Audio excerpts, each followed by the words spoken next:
Okay, question number 19. Vinayak Brothers of Ahmedabad has a branch at Talod. Head office sends goods to branch at invoice price. देखो ये जो question है वो invoice price वाला question है अपना, which is cost plus 25%। देखो cost के ऊपर 25% ऐड करते तो हमको इनवॉइस प्राइस रेडी होगी। ध्यान रखना, हमको यहाँ दोनों प्राइसों का ध्यान रखना पड़ेगा कि कॉस्ट प्राइस क्या है और इनवॉइस प्राइस क्या है। तो branch makes cash as well as credit sales and sends all cash received on the same day to the head office by the bank draft. All branch expenses are paid by HO, but for making petty expenses the branch sends petty cash to branch। सारे expenses है वो head office है वो खुद payment कर देती है, but जो पेटी एक्सपेंसेस है उनके लिए कैश सेंड करती है और एक्सपेंसेस है वो ब्रांच खुद करती है। आगे इन्फॉर्मेशन दी है, हमको सबसे पहले क्या करना होता है वही बैलेंस ब्रॉट डाउन दिया हुआ और बैलेंस दिया हुआ है। तो जितने भी बैलेंसेस हो हमारे उन बैलेंसेस को हम लिखेंगे। बैलेंसेस कहाँ लेके जाते हैं हमको ये ध्यान रखना है। सबसे पहले ब्रांच अकाउंट हम यहाँ पर ड्रॉ करेंगे, मेन काम है हमारा ब्रांच अकाउंट को। तो ब्रांच अकाउंट के अंदर पहले ओपनिंग बैलेंस होता है और एट लास्ट क्रेडिट साइड में हम लिखते हैं बाय क्लोजिंग बैलेंस या तो बैलेंस कैरिड फॉरवर्ड। ओके, जितने नाम वहाँ हमारे पास में आएंगे ओपनिंग बैलेंस में उतने क्लोजिंग बैलेंस में भी आएंगे। देखते रहना। स्टॉक ये हमारे लिए क्या होगा, ओपनिंग स्टॉक होगा इसके लिए। After then debtors are given तो हम डेटर्स लिखेंगे। डेटर्स के बाद में आता है पेटी कैश, तो पेटी कैश लिखेंगे। देन आता है फर्नीचर, तो फर्नीचर हम यहाँ लिखने वाले हैं। देन ये नाम हम यहाँ का लिख देंगे, ओपनिंग स्टॉक की जगह क्लोजिंग स्टॉक हो जाएगा यहाँ पर। डेटर्स जो है वो के वही रहेंगे, पेटी कैश आएगा and then furniture. Now start with 17,500 debtor. Opening stock is given 17,500. Debtors are given 13,000. Petty cash 100. Furniture 5,000.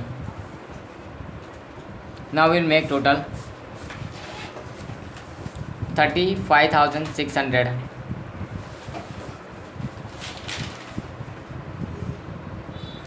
35,600। Now closing balance हम चेक कर लेते हैं। देखो क्या क्या दिया हुआ है। स्टॉक का क्लोजिंग बैलेंस दिया है 25,000, debtors are given 20,000, petty cash is given 200 and furniture we have to calculate here. Okay, now ये जो इनवॉइस स्टॉक है हमारा यहाँ, ये किस प्राइस पर है, इनवॉइस प्राइस पर है। किस प्राइस पर है, इनवॉइस प्राइस पर। जो कोई भी चीज़ इनवॉइस प्राइस पर है तो उसका डिफरेंस हम अपोजिट साइड में लिखेंगे, सामने की साइड में। तो यहाँ देखो लिखेंगे बाय डिफरेंस। क्या लिखेंगे, बाय डिफरेंस। ये डिफरेंस किस चीज़ का है, ओपनिंग स्टॉक का है। तो मैं लिखूँगा यहाँ ओपनिंग स्टॉक ब्रैकेट में कितना आएगा। देखो 17,500 है ये। अब इनवॉइस प्राइस पर कितना है प्रॉफिट ऐड करने के लिए बात की गई थी।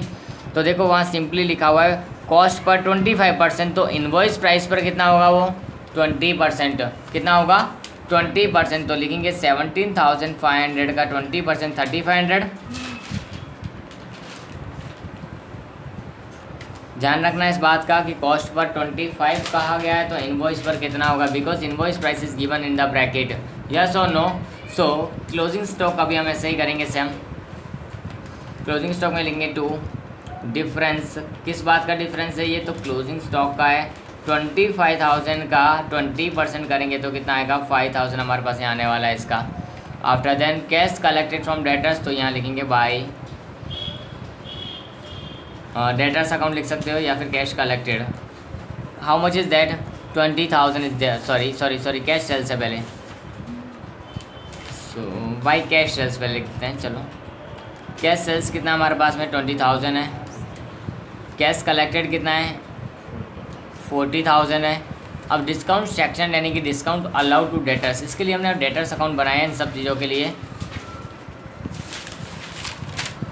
तो डेटर्स अकाउंट में देखो इसका फिक्स फॉर्मेट है, हम उसको पहले लिख देते हैं बैलेंस ब्रॉट फॉरवर्ड, शेष आगे लाए। This side by balance carried forward, CF आ जाएगा। अब ओपनिंग बैलेंस कितना दिया था डेटर्स का 13,000 और क्लोजिंग बैलेंस दिया हुआ था 20,000। तो we will write down here 13,000 and 20,000। Now what, by cash collected from debtors, तो cash received that is called. How much is that amount? Cash collected 40,000 was there. Yes or no? After then what? Discount section, it means discount allowed. It will be written here discount allowed or discount section to the debtors, that is 500 only. Then bad debt written off, it is also written here bad debt written off. How much? 1000 is given there. Goods written by debtors, it means that is called sales return. What is called? Sales return. See, keep in mind this thing. Sales return is 2000 there, so write down 2000. Interest debited to debtors. Now interest debited to debtors, तो debtors account में interest को debit करना है, तो लिखा हुआ है interest. Okay, interest account कितना, how much is there, 250 is there only, so write down 250. Done. Now what? Furniture sent to branch. So to furniture sent, ये कहाँ आएगा? ब्रांच अकाउंट के अंदर. फर्नीचर सेंट है वो कहाँ आता है? ब्रांच अकाउंट के अंदर आता है, तो उसको हम वहाँ लिख दिए करेंगे. कितना है? 3000 is given there, but date is given in the bracket, so 1/1/2010 is given. Okay.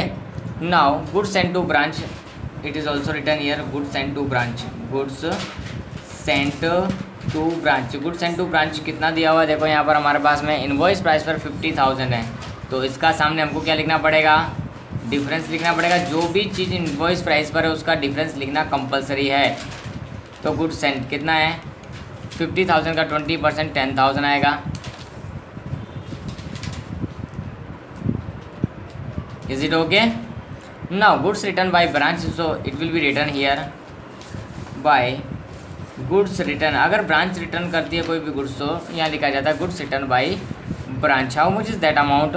I think so 2500, and the difference of that will be return this side to difference account, to difference goods returned by branch.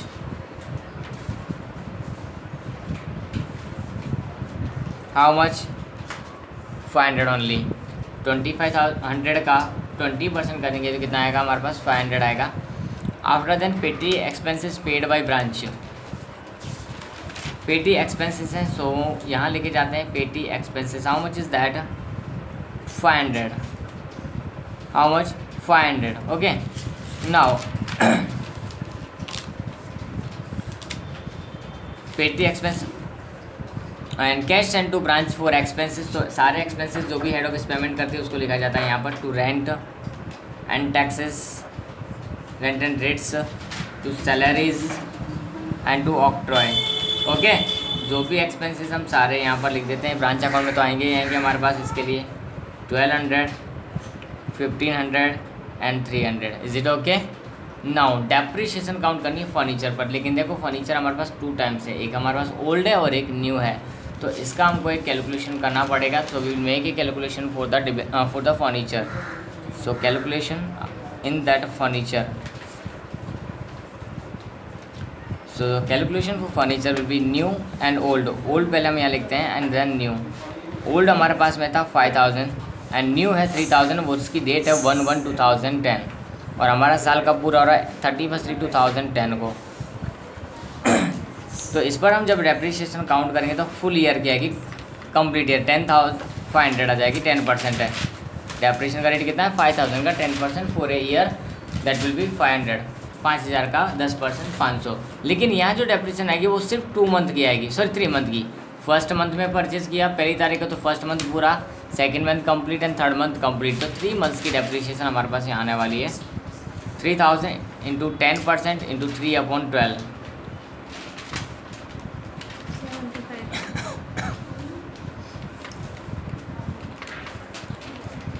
75 यहाँ पर आने वाली है हमारे पास depreciation. तो इसमें से इसको माइनस करेंगे तो 4500 आएगा एंड 3000 में से माइनस करेंगे तो 2925 हमारे पास आने वाला है. ठीक है. तो टोटल डेप्रिसिएशन हमारे पास जो भी होगी उसको हम P&L अकाउंट में लिख देंगे पहले. तो डेप्रिसिएशन ऑन फर्नीचर 575 कैसे आया? तो 500 ओल्ड पर 75 न्यू पर, टोटल मिलाकर 575 डेप्रिसिएशन वो आएगा. और बैलेंस कितना बचा फर्नीचर का? हमारे पास इन दोनों को प्लस कर देंगे तो हमको मिल जाएगा बैलेंस 7475 हमारे पास आया. तो 7475 को हम लिख देंगे यहाँ पर बैलेंस के अंदर 7425 हमारे पास, sorry. Is it okay? Now ये अकाउंट्स को हमको कंप्लीट करना है। ये अकाउंट्स को कंप्लीट करने के लिए हम इसको पहले चेंजेस कर देते हैं जो भी है। और देखो यहाँ हमारे पास जितना भी आना था सब कुछ हो गया। इसका टोटल करो, डिफरेंस निकालो, जो भी आएगा उसको बोलेंगे टू क्रेडिट सेल्स। क्या बोलेंगे? Credit sales. 63,500 उसमें से माइनस करेंगे तो 50,250 ये हमारे पास क्या आ जाएगा? Credit sales. अब ये क्रेडिट सेल्स का यूज़ कोई है तो देखो यहाँ पर कैश सेल्स और क्रेडिट सेल्स दोनों लिखेंगे हम यहाँ पर। तो पहले ओपनिंग स्टॉक, लेकिन ये स्टॉक कब होगा? डिफरेंस माइनस करने के बाद। तो देखो स्टॉक हमारे पास था कितना टोटल? 17,500, उसमें से हमको इस स्टॉक का डिफरेंस माइनस कर देना 3,500। तो कितना बचेगा? इनवॉइस प्राइस जब भी दी हो तो हम माइनस करने के बाद ही स्टॉक लिखेंगे। यहाँ पर कितना आएगा? 14,000। कहाँ से आया ये? तो 17,500 माइनस 3,500 का डिफरेंस किया, उसके बाद क्लोजिंग स्टॉक की बात करते तो क्लोजिंग स्टॉक भी सेम आएगा हमारे पास में। देखो 25,000 है, उसमें से 5,000 उसका डिफरेंस है यहाँ पर सामने की साइड में, उसको माइनस कर देंगे तो 20,000 हमारे पास मिलेगा।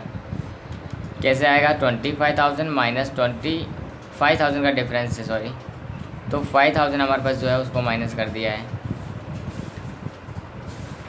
ठीक है, अब इस साइड आता है हमारे पास परचेस। तो परचेस यानी होता है गुड्स सेंड टू ब्रांच। तो गुड्स सेंड टू ब्रांच 50,000, उसमें से 10,000 उसका डिफरेंस निकाला तो कितना बचेगा?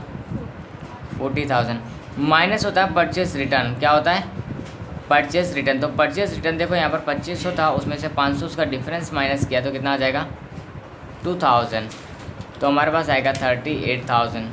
Now by cash sales. Cash sales जो भी होगी हम उसको यहाँ लिखेंगे कैश सेल्स। आफ्टर देन हम क्या लिखेंगे? Credit sales. क्या लिखेंगे? Credit sales. तो कैश सेल्स हमारे पास लिखी हुई है 20,000, so I am writing here in the bracket, sorry outside. Credit sales हमने अभी फाइंड आउट की थी 50,250। Where is that? We can see here in the debtors account 50,250। Okay, minus sales return जो भी होगी उनको माइनस करने की होती है यहाँ पर sales return. So where we can see it, so it can be here 2,000, so 48,250 हमारे पास यहाँ आ जाएगा। क्या आ जाएगा? 48,250 से जो आएगा उसको वहाँ लिख देंगे।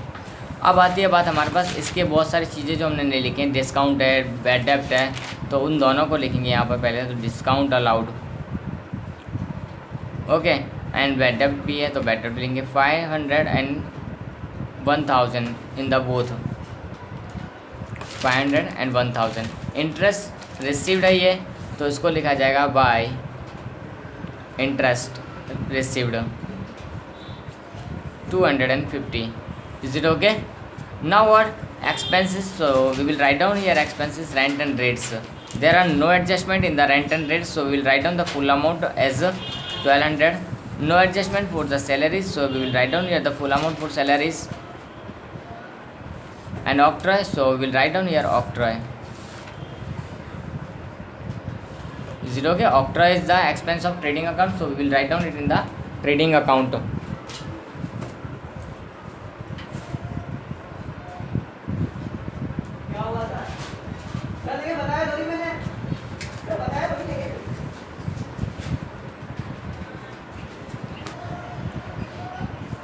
ओके, सो ऑक्ट्रा हमारे पास में हो जाएगा। अब बात करते हैं हम इसके टोटल की, इसका टोटल की, लेकिन उससे पहले एक और अकाउंट हमारे पास क्लोज करना बाकी है, पेटी कैश। तो to balance brought forward by balance carried forward. So balance हमारे पास में है इसका पेटी कैश का, तो देखो यहाँ है हमारे पास 100 और यहाँ 200। Opening and closing balance both the balances are given. Now make total of this. Total will be 700 and 700. This will be written here 600. To what? To petty cash sent. What? Petty cash sent. ये हमारा क्या होता है? इस side में आता है petty cash sent और इस साइड में आता है petty expenses. So petty cash sent की एंट्री यहाँ पर की जाती है। कोई भी अगर हेड ऑफिस सेंड करती है तो यहाँ आता है petty cash sent during the year is 600. Yes or no? Now the whole entries are done. Now make total of this side 88,250.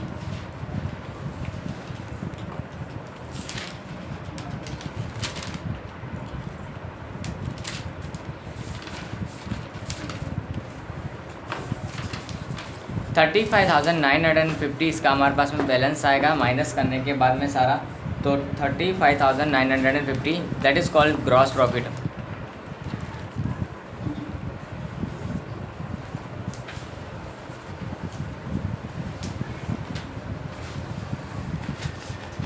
$35,950 आएगा, that is called by gross profit. Total इसका हम करेंगे तो आएगा 36,200 and all these expenses will be deducted. Petty expenses are remaining. Petty expenses are written here. Petty expenses are 500. 30,925 that is our net profit.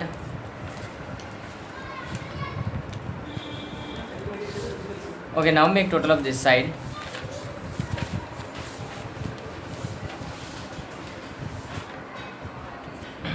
First of all make total this.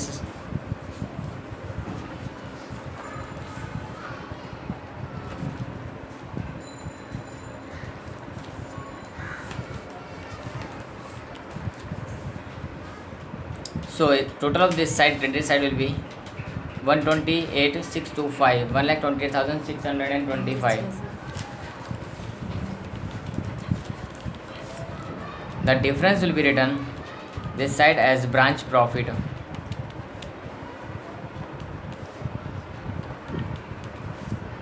$30,925. So both sides are matched. Okay ये अपना question number 19 है, जो कि Vinayak brothers branch account इस तरह से करना है।